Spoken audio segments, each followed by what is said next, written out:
what are the threats and how can our enemies and our adversaries, enemies slash adversaries, how do they subdue the US without actual fighting?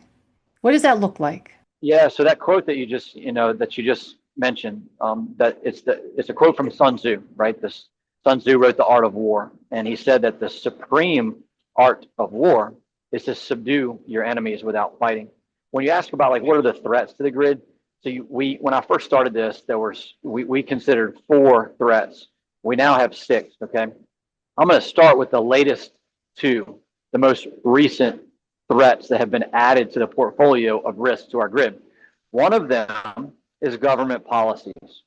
Our own government policies most likely, will result in blackouts of our grid. In fact, I Mhm. wrote last week an article in the National Interest, you can look up if you want, titled Our Green Energy Ambitions Will Soon Lead to Blackouts.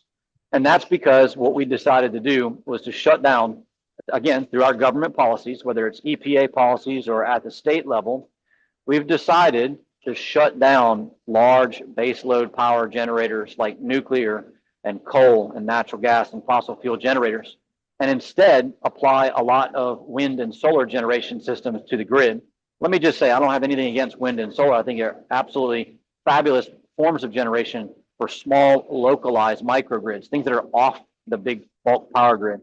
Well, as a nation and as many states, we decided to shut down these large baseload power generators and try to replace them with wind and solar. And physics just doesn't allow that. There's just purely not enough electricity generated. And at the same time, we decided to attach all sorts of additional electrical things to the grid, electrical vehicles, data centers, and then demand rises. So that's a situation where U.S. government policies, which some of them may have been well-meaning, perhaps for environmental purposes. People have kind of convinced themselves that the application of wind and solar is going to help the environment. So maybe that was a well-meaning thing, or it was under the influence of foreign adversaries.